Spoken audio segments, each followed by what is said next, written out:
What is up, guys? We are live here with Pro Play Games and bringing you the top 5 leaders of this format. We just came off of one of the largest Dragon Ball Super events of the year. Almost 300 players total accumulation in attendance.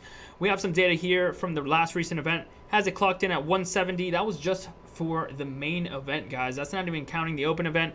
Then Pro Play Tour Philadelphia about a month ago, and then the very first event of the format, which was Gen Con. So of course the format has really developed. A lot of new players have been coming in and out of the format, but we've seen the meta define into really just these top 5 leaders of what we're expecting to see. If you're going into a tournament, these are the decks that you want to be prepared to play against and to know how to beat and be able to pilot it if you really want to take a top contender. Now, there was a lot of variety. There was a big resurgence of old decks as well. But of course, we're going to get right into it. And don't forget, please subscribe to our Patreon, subscribe to our YouTube for more content and video breakdown. All right, guys, starting out with number 5, we have Pan. Pan is a red leader. Very, very good. It's always really been around, kind of like a tier 2, tier 1.5 deck, but it looks to seem to be a very solid contender in this format, with red getting as much support it has. It's gotten so much love. Even in Draft Box 4, it's getting even more stuff. So expect to see Pan around a lot, guys.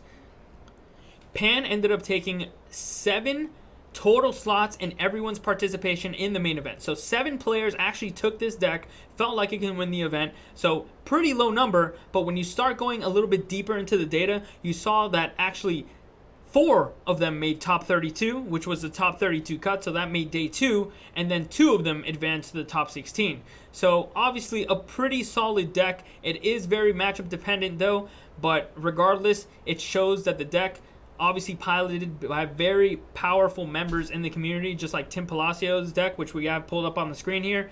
It's a very, very aggressive deck. It does have a few ways of winning and closing out a game, which other decks like Shenron might have a tough time with dealing with their board presence. This is a very powerful deck because not only can it sustain very good hand advantage, but it can put a lot of pressure on board, and if you don't deal with the pressure that's on board, you can really get finished off and punished by powerful cards like Fearless Pan.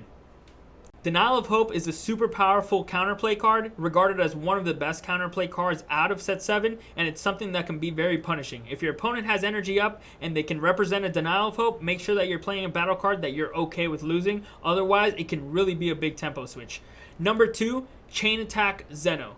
Chain Attack Zeno is a very powerful option that they have either in the main board or in the sideboard. Because they're a base red deck, the options or the ability for them to have that package, whether it be in the main or sideboard, can really affect how you play the game and how you take your life. Sometimes you want to be a lot more conservative if you feel a Chain Attack Zeno play is coming, or sometimes you don't, you just take the damage ahead of time and then you can get punished by a big Chain Attack Zeno. Another key card that you really want to look out for is Familial Bonds. Familial Bonds is another extra card out of Series 7, and it's a very, very deadly one because it could represent 2 of Pan's favorite assets to use. One being Digging Deep Vegeta. Now, of course, Pan has always had that weakness that if they don't awaken early enough, then they can get victory striked out of the game, or the opponent can assemble their non-interactive combo, just like in Shenron, and just knock you out in one hit. But with the addition of Digging Deep Vegeta and the accessibility to Digging Deep Vegeta, it can be a card that not only puts a lot of pressure on your opponent, generates hand advantage and card advantage of your own, and puts a lot of pressure in trying to get your win condition out. Another big part in Familial Bonds is Fearless Pan. Fearless Pan we touched on a little while ago. It's most powerful when you really do have a big board state and you have a lot of battle cards that can really take advantage of the extra pump and the double strike mechanic. It's very, very powerful in the right situation, and being able to have a card like Familiar Bonds, it can be game breaking. So make sure you watch out for Familiar Bonds when you're playing in Pan. Going on to our number 4 deck, Toa. Toa is a really powerful deck that came out of the special anniversary set, It's been a deck that had a lot of new pieces into it ever since the Anniversary deck, and because black is so versatile, it does have a lot of silver bullets against other decks. So it becomes inherently a very good toolbox deck. Now this Toa deck is even more powerful because it does have the access to a lot of hand destruction. And being able to do hand destruction, you also have a lot of access to critical attackers, and being able to pair hand destruction and discard along with critical attackers, you have a game plan that your opponent will only be locked into X amount of cards, and they won't have as many answers as they normally would have against any other deck. Another powerful part about Toa is its ability to not need to attack. Now, it's one of those few leaders, just like Shenron, where you can just sit there and not give your opponent life unnecessarily, which is really powerful because the leader itself has no way to give itself crit. So by not being able to let your opponent see extra cards from their life, Toa has the ability to just sit there and inherently get its pieces, inherently gain card advantage while you sit there with whatever life you have. It does make you find self-awakeners just like D&D Vegeta, and if you don't have them, you might be susceptible later game to when Toa gets their game plan rolling to get a big crit, double strike crit, and being able to get you down on life without you actually having any of those life to get to hand. The second part, another part that makes it very, very powerful of a deck is its ability to manipulate not only the deck, but being able to manipulate its drop area and its warp. So by you being able to use different cards to access cards from your warp, put them back into your deck with Vegeta, it makes it a very, very powerful and very, very resilient deck, especially against mill strategies out there. You're able to replenish your resources, really thin down to your deck to those core cards that you really need to access your combo, or if you draw those combo pieces, just recycle them back into the deck. So the key cards in Toa are really that stand out. The Trunks package. The Trunks package is a beautiful addition, innovated by Jordan Markle at Pro Play Tour Philadelphia. It really relies on Dimension Support Trunks and the vanilla Super Saiyan Trunks, which is accessible through the Dimension Support Trunks. Now, this gives another dimension to the Toa deck that really helps it control the board or turn aggressive against decks like Shenron that really just sit there and try to get to their own win condition uninterrupted. So, very powerful. It not only has that, but because the skill list card doubles up as an option for your Kid Goku. Kid Goku is another key card in the Toa deck because it's a card advantage engine. It's just something that's going to stick on board, and every turn is going to inherently grab you any card from deck or from drop. And because you're always overwhelming, you're able to actually use Toa's ability to put those cards from the warp back into the drop and have that Kid Goku continue getting you those 4-star balls, which otherwise would be lost to the warp. So Kid Goku, another huge key to success, because it can also not only double up as something as a card advantage engine, but it can also bring you out those vanillas in tough times where you really need to put pressure on your opponent. Another huge part in Toa's success is Vegeta Time Regulator. That's a really expensive card, but granted, it's very hard to get a hold of, and two, it does almost everything your deck wants to do. Not only does it recycle your pieces in order to successfully resolve a mirror chain, but it also really puts back super combos if you need them in that matchup. It puts back essentially anything you really need in that matchup, as well as drawing you a card. So not only does it get you card advantage by drawing you an extra card on top of your overwhelms, but it also just replenishes your deck with the things that you need. So after drawing one and putting two back, you're inherently just putting one card back into your deck. And with decks like Janemba running around, it's a perfect card to help you from losing the game through that specific win condition. Now, the last cards that are very, very key in the Toa deck are the Mira and Fu cards. First, let's go over the most obvious, the 7-drop Mira Creator Absorbed.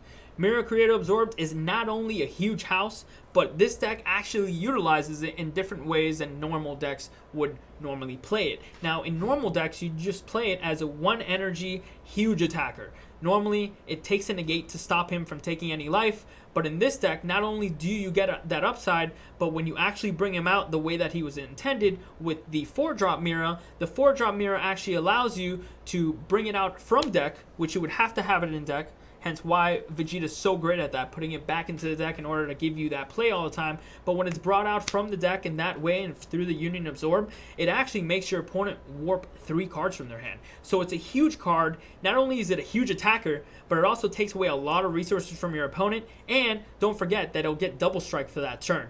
Pair that with your Toa's ability to give it crit for the turn by putting 3 cards from your warp into your drop once per turn.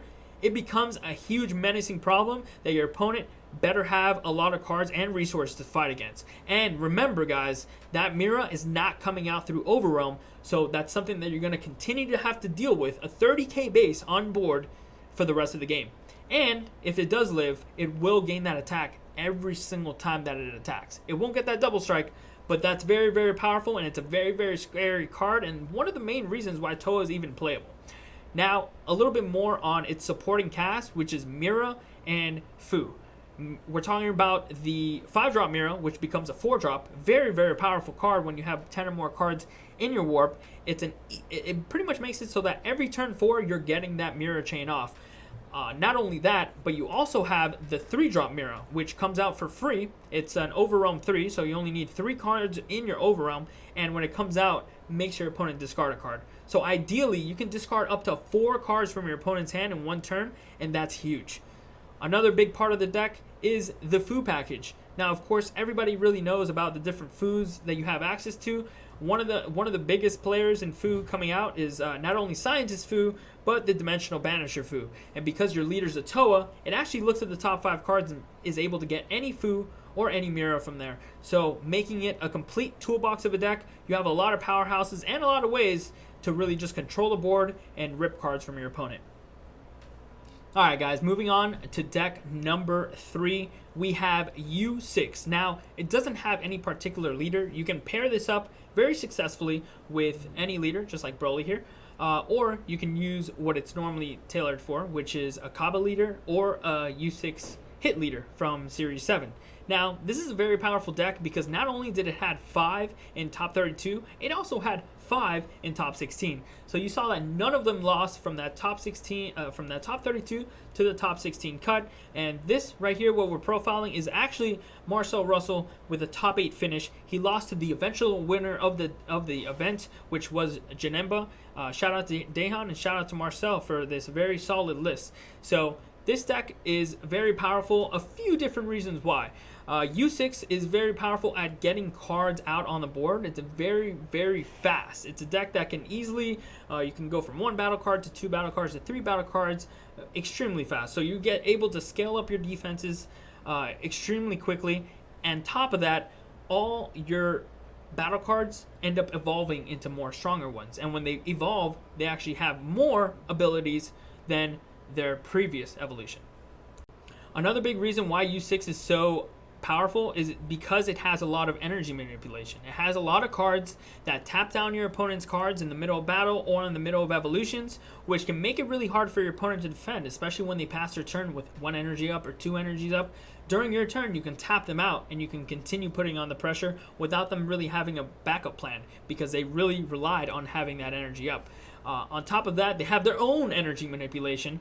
They're able to use cards like Senzu Bean because they usually pair their deck as a blue-yellow deck, so they always have access to Senzu Bean, not only on the defensive, but they can use it even more deadly on the offensive. Another huge part why U6 is very powerful is because they have access to a lot of counterplays. You see here that they have Undying Spirit Son Gohan and they have Champa the Trickster, which are 2 premier sources of counterplays on your opponent's turn that can come out for cheaper or draw you cards and really just disrupt what your opponent's doing. Either put back their battle cards or tap down their battle cards or blockers that they're trying to use to stop you from putting the pressure on them. Last part is that U6, the whole core, as you can see here, doesn't have to be played in a U6 leader deck. You can play it with Broly, you can play it with Kaba, you can play it with Hit, you can play it with Shenron. There's a lot of different shells that the U6 deck actually fits into, and it's very, very powerful because of that. So, as far as the key cards in U6, Brilliant Pairing Kefla is actually one of the most powerful cards in their deck because it gives them a free attack out of nowhere. It's actually a free Union Patora. That means you have to have those 2 cards on board, and all you got to do is merge them together, and the Brilliant Pairing Kefla actually comes in unrested, untapped, so it's actually ready for battle. And not only is it ready for battle, it has dual attack, so it can attack twice. So ideally, the play would be attack with Khalifa, attack with Kale, fusion into Brilliant Pairing Kefla, attack with Kefla, and then attack with Kefla. So those 2 battle cards essentially give you 4 attacks, and now you have a much bigger base damage creature than you normally had before. So that's our number one most impactful card.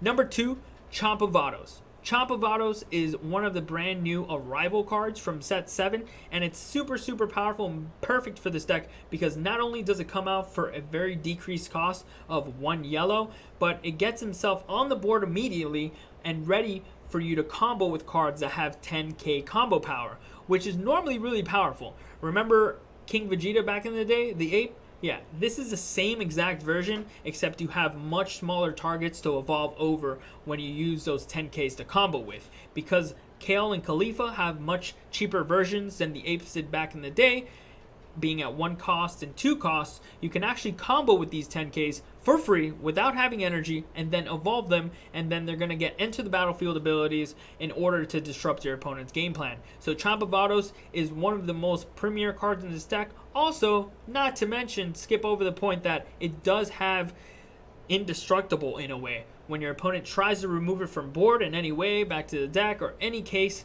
you can actually just discard a card and it will stay on board, and if that wasn't enough, it'll tap down your opponent's energy. So Chomp of Vados, one of the biggest reasons why this deck is actually super powerful. Another huge card in the deck is the 2-drop Khalifa over here. It has an auto that you can take a life and tap down one of your opponent's energy, which is one of the most powerful abilities because tapping down energy, as we've seen before, can be extremely devastating. We all remember Height of Mastery. Well, this one only has a 2 mana cost, and it has the upside of being able to evolve a Khalifa right on top of it. And don't forget, when you evolve that Khalifa on top of it, you can tap down yet another energy. And don't forget, it has a 20k double strike body. So with those 2 Khalifas, those are huge key players in the entire deck, and it's probably one of the only reasons why this deck can be so aggressive, because it can really punish your opponent for leaving up energy to do counterplays on you, and it can continue putting on the pressure while doing so. And finally, the last key players in the deck are both Khalifas. Now, remember, you can't play the 2-drop Khalifa in this deck unless you're actually playing with a specific leader. So for Marcel here, who's playing Broly leader, so he didn't have access to the 2-drop Kale that can look at the top 10 and play a U6. Unfortunately, he had to just play with another Kale. But the powerful thing about this is that you still have access to the 4-drop Kale that can evolve over another Kale. And this one's very powerful because it can negate the effects of a rested card and put it back to hand. So extremely powerful, especially in Marcel's build, because he can use it with the Broly effect to tap down one of his opponent's battle cards, negates the effects of that battle card, and put it back to hand. So extremely good in the mirror match, and it's just very good in general with trying to get rid of big threats that have already been rested because of your own effects or because of your opponent attacking you with it last turn. Getting close to the end, we have Shenron as number 2. We're looking at Anthony Hernandez's build, 2nd place from Pro Play Tour Philadelphia. It was a very solid deck. It was the first time that we really saw like Kaioken in a Shenron deck, and it was extremely powerful. Pairing it with World Peace, Shenron is a deck that can not only get extreme advantage from the beginning of the game, essentially becoming a draw 2 leader, but it's a leader that also doesn't need to attack to do anything. So it becomes very powerful, just like Toa, where you can just sit there, tap your leader, and activate an effect to inherently just get you extra card advantage. It's very powerful because not only does it do that, on the Awaken, it's able to cheat Desires, which are very powerful extra cards that you can play just by revealing them and putting them in your drop area. It gives you a lot of chances to actually play a Desire and cast a Desire for free. So essentially, you can play those for half the cost. So being able to cheat out cards like that, being able to cheat out energy, is one of usually the biggest signals as to why a leader is very powerful. And finally, Shenron is a deck that, unpressured, will always execute its game plan because of how consistent the deck is as far as drawing, cycling through cards, and seeing what it really needs. Now, some of the big key pieces in Shenron are not only Whis, the resting attendant, but Objection. These are the 2 main things that Shenron lives and dies by. If Shenron cannot accelerate its turn with cards like Objection and Whis, it finds itself in a very backwards position. It could be playing from behind the whole game and not be able to execute his game plan before the opponent's deck can actually resolve their abilities and their pressure and their attacks. Shenron is a deck that is very similar to a glass cannon, but it can be very, very powerful once it hits its strides. And its strides in this deck are Objection and Whist the Resting Attendant. Not only those cards, but the main reason why Shenron wants to get to those big energy totals like 7 and 8 is because of cards like Kaioken Son Goku. Kaioken is very powerful because it allows you not only to take your own life and see more cards, but it also lets you rip cards from your opponent. And on top of that, it's a huge beater that can hit 2, 3, 4, 5, 6 damage. Very powerful because you can also pair it with Shenron's ability. Shenron's ability allows you to remove all Dragon Balls from the game and actually give one card triple attack. So if your card already has double attack or triple attack, it's going to be connecting 3 times. So it can be extremely powerful when in combination with a leader just like Shenron. Now, on top of Kaioken Goku, which we didn't see in Anthony Hernandez's build, is Victory Strike Goku, the Awakened Power. Now, Goku, the Awakened Power, is very powerful because, I mean, you're not really evolving it, but the main reason is it's 8 energy. 8 energy is a very easy thing for Shenron to get to. So being able to World Peace a card that can't be negated, it's extremely powerful. Especially pairing that with 3 attacks, your opponent better have some crazy outs like Mafuba in order to get through. The last few powerful cards in this deck that you really need to be aware of is Gogeta Hero Revived. Now, Gogeta Hero Revived, usually you'll see in counts of 2 to 4, depending on how reliant they are on the strategy of either fusioning it from hand or just reanimating it with World Peace, just like this build from Anthony Hernandez. Now, this is a card, even though they're sometimes playing only 2 copies, you really have to be aware of, because even if you gain a bunch of advantage, Gogeta's always been one of those cards that people have always deemed as unfair. Being able to shuffle your opponent's entire hand back into their deck and have them draw 3 random cards can be backbreaking, especially for a lot of these decks that are holding their cards tight to their chest and using that to make sure that they have the negates or any outs to your plays. Being able to get hit by a Gogeta out of nowhere really just puts all that effort into you getting the outs in your hand to nothing. So Gogeta Hero Revived, all it needs is a Sparking 10, and you got to be able to be at 7 energy and able to World Peace it. Definitely a card that can still end games. Oh, and don't forget, he also has Triple Strike, and paired with Shenron, can attack 3 times. So, very powerful card, definitely a huge key in almost every single Shenron deck. And finally, the last card in Shenron that you really need to look out for, and the whole reason why Shenron is probably even a deck, at least this version is World Peace. World Peace is the problem. World Peace is the most unfair card in their entire deck, because you're playing cards that normally cost 7 or 8 energy, and you're playing them for literally for free.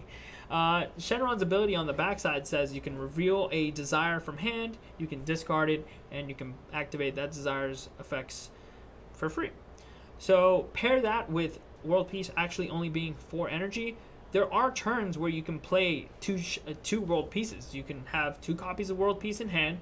You can be at, obviously, like, you need to be at 7 energy in order to target anything useful for the World Peace, but you can play the World Peace, still have 3 energy up, use Shenron's ability, reveal another World Peace, and boom. You have 2 threats for the cost of 4 energy. So extremely powerful, and one of the main reasons and one of the main cards why Shenron is able to do all these shenanigans. Finally, we have deck number 1, undisputed in our leaderboards at least, and showing from PBG Orlando, we have Janemba. Janemba is the mill deck piloted by Daehan. This was an innovation like no other. 3 different colors in the deck. Normally we've seen mono blue. A lot of times we've seen blue yellow, just like Andrew Duvall's performance at Philadelphia. But now introducing a new color, green. Now green is very powerful with or without, if you're playing that in Janemba or not. It's just something that gives you a lot of game against a lot of the top decks like Toa. And it gives you more options and counterplays. It gives you one of the best counterplays in the game in Vegeta the Cruel, and it just gives you a lot more game against Toa. So with Janemba, it's always been a very powerful leader because of a few things. Janemba is a leader that not only is blue, so normally has access to some of the best cards, just like Dimension Magic, but it's a deck that's very special because it can attain its win condition no matter what it does. It can really just sit there and not advance the board state whatsoever, but it'll always be towards its game winning condition of your opponent not having any more cards in deck. So because Janemba has the ability to either win that way through just consecutive grind in time, but it can also just be very, very aggressive. As you can see, playing Champa in the deck is something that at times, if you give Janemba an opening, they can just easily steal the game from somebody that was really more focused on their deck total than they were their life. Now, a few different things that also make Janemba very powerful is that, like I said, not only can it be aggressive, but it's mostly a defensive fortress. Usually a deck that can eat up very aggressive strategies no matter what. Even last year in Nationals, we saw Janemba do extremely well against all the Storm aggressive Hurrigan decks that were at the event, despite it taking the whole national champion. Now, another huge part that Janemba is in the meta is because of its card advantage. On both sides, when it attacks, it draws a card. So being able to be unawakened at the early stages of the game, being able to just draw a card and mill your opponent for 2 ensures that you don't miss a beat. It's very, very powerful. Not only that, Janemba is very powerful because it doesn't have to do anything on its own turn. Usually on its own turn, it'll just be, the turn sequencing would be charge an energy, attack, mill your opponent for 2, resolve combos, pass turn. That allows Janemba to always represent multiple outs and multiple things that they can do, whether it be an arrival, a counterplay, or just a regular 10k combo draw a card, just like so. It's a very powerful deck that can really win in many different ways because of how many answers it actually has within it. So, some of the key cards in Janemba that really help it get to its win condition is number 1, Bojack, Resonant Agent of Destruction. It's the multicolored Bojack from one of the expansion deck box sets. It did take a little bit of time for everybody to pick up on how good this card was. This is a card that a lot of people used at the beginning with yellow-blue Janemba, and it's something that almost does everything for you, to be completely honest. It only has an arrival of 1 yellow, but it has the ability of tapping down your opponent's attackers in the middle of combat, and not only that, it's a 20k blocker. On top of that, it's very good for the energy exhaust because it's a multicolored card. Just like any multicolored card, you could always use it as energy and have access to one color or the next. That's a huge key to success. The other 2 keys would be Undying, Spirit Sun Gohan, and the Champa the Trickster. Those 2 cards being as counterplays, they're very, very good because they could both be represented with just 2 energy. As long as you have a multicolored card in your energy, it's something that they come out and they disrupt your opponent from doing whatever they need to do. So both of these cards extremely powerful in their respective matchups, of course, but not only do they come out and counterplay, but they also draw you cards or untap you energy, which is fantastic. One of the last few keys to success in this deck is Frost Deadly Poison. Frost Deadly Poison is pretty much a cold bloodlust, but for any deck that can afford to cast it. Now, 3 energy is pretty high, but it is a card that has a huge amount of advantage if you really get to resolve it. Being able to negate the effects of almost any battle card warrants a high cost, which is why Cold Bloodlust you've seen go to 1. Now we have Frost Deadly Poison. Granted, it has a few more requirements and a few more energy. Nonetheless, still a very, very powerful card. The final keys to success in Janemba. Now, this one can either be Vegeta the Cruel if you're playing green, which I'm not saying is the only way to go. Of course, a lot of players have seen success without green, so I'm going to give it to 2 different ones. It's going to be Vegeta the Cruel if you're playing green. It's very good. It's being able to deal with your opponent's Vegeta time regulator, which is one of the biggest weaknesses that Janemba had, was really Toa. But the other one would be just Dimension Magic in general. Dimension Magic is a amazing card. It's something that you can be tapped out on and then immediately just go to 2 energy. And now with this deck, 2 energy is a lot because it's not only representing a Bean now, it's not only representing a Bojack arrival, it's now representing any of your counterplays that cost 2, which is huge. Dimension Magic, this is one of the only leaders that can really, really get the value out of Dimension Magic, and that's why I give it to that. that does it for the top 5 decks of the current meta. How do you think the draft box is going to affect this meta? Do you think it's going to change any of these decks in ranking? What do you think? Let us know in the comments down below. Thank you guys again for watching. Till next time.